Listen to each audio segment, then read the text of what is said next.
Zen Buddhism की जो कोआन्स हैं, उनका सिर्फ़ और सिर्फ़ इतना काम नहीं कि वो आपके दिमाग को एक रिडल दें, आपके दिमाग को सोचने पर मजबूर करें, आपके दिमाग को पहेलियाँ देकर चकरा दें। जो गेटलेस गेट जो कि 101 कोआन्स का एक संग्रह है, उसमें कुछ कहानियाँ ऐसी भी हैं जिनसे हमें कुछ सीखने को भी मिलता है, बहुत कुछ सीखने को मिलता है।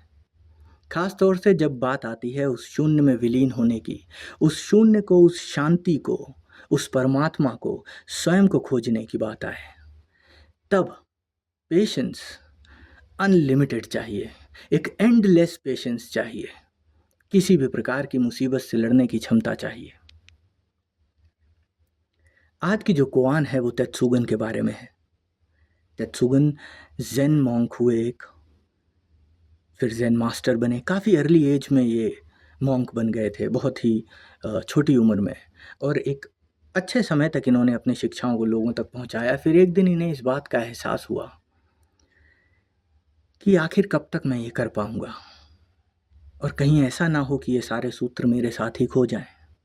तो क्यों ना ऐसा किया जाए कि इन सारे सूत्रों को लिखकर लोगों तक पहुंचाया जाए, ताकि ये एक लंबे समय तक चलें और आने वाली जनरेशन्स इसका फ़ायदा उठा सकें।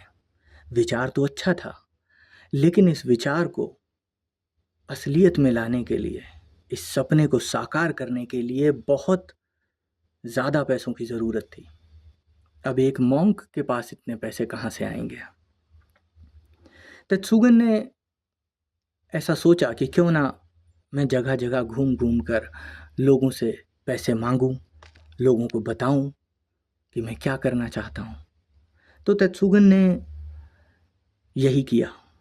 वो घर घर जाके लोगों से बात करते, उन्हें बताते कि आखिरकार इन सूत्रों को लोगों तक पहुंचाने के लिए मुझे पैसे की ज़रूरत है। मैं चाहता हूं कि लकड़ी के ब्लॉक्स जो होते हैं, वुडन ब्लॉक्स, आज भी जापान में ये देखे जाते हैं। इनफैक्ट हिंदुस्तान में भी अगर आप देखेंगे तो जो पुराने सूत्र होते हैं, अगर आप किसी बौद्ध मठ में भी जाएंगे, स्पेशली लद्दाख में या स्पीति वैली हो गया, और मैक्लॉयडगंज है, कहीं भी मोनेस्ट्रीज़ में आपको ये लकड़ी के वो ब्लॉक्स मिल जाएंगे जिन पे सूत्र बुद्धिज़्म के लिखे जाते हैं।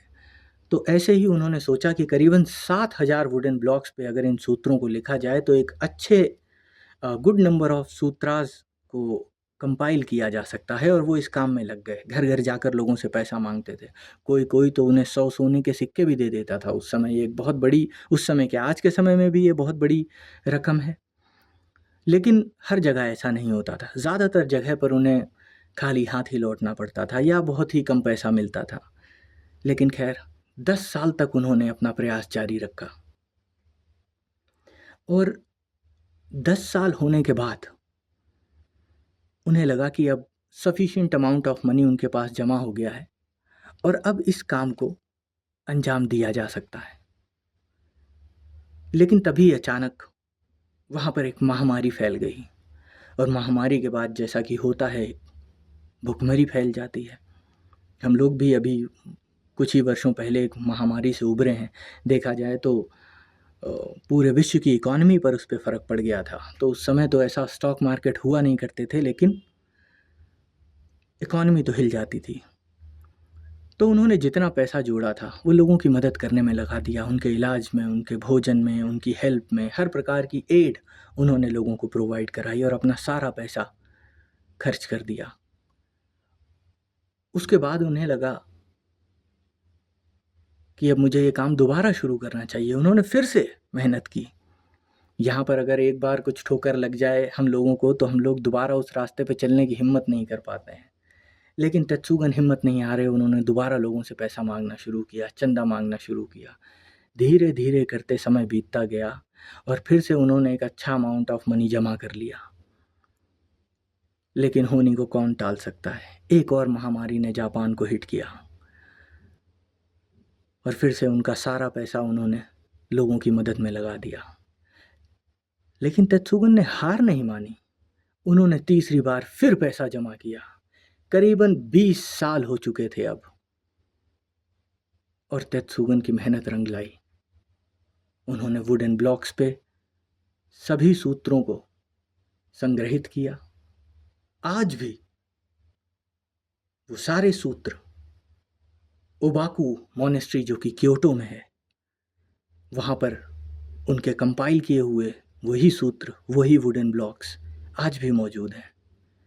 जब वहाँ कोई विज़िट करता है तो वहाँ के लोकल्स अपने बच्चों को भी बताते हैं और लोगों को भी बताते हैं कि तेत्सुगन ने 3 बार इन सूत्रों को इकट्ठा किया, और जो ये तीसरी बार में इकट्ठे हुए हैं ना, जो 2 इनसे पहले थे उन्हें कहा जाता है द इनविजिबल टूल्स।